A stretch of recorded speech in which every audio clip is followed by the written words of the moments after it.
আজ সকালটা খুব শান্ত, ভাবলাম নিজের মতন করে একটু সময় কাটাই। বাড়িতে আজ কেউ নেই, তবে একা বললেও ঠিক হয় না, আছে আমার সাথে একজন, আমার সারাক্ষণের সঙ্গী। গেস করো তোমরা সে কে? এখন একটু ব্যস্ততার মধ্যেই আমার দিনগুলো কাটে। আর হ্যাঁ, এটা কিন্তু আমার শ্বশুর বাড়ি নয়, এটা আমার মায়ের বাড়ি, মানে বাপের বাড়ি।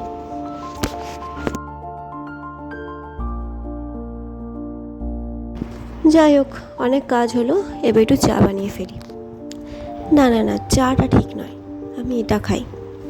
এটার নামের সাথে সাথে মুডটাও কেমন জানি ফ্রেশ করে দেয়। এবার চলো নিয়ে যাই তোমাদের আমার পছন্দের জায়গায়, আমার এই ছাদে। আর আমার ব্যস্ততার কারণ জানতে চাও?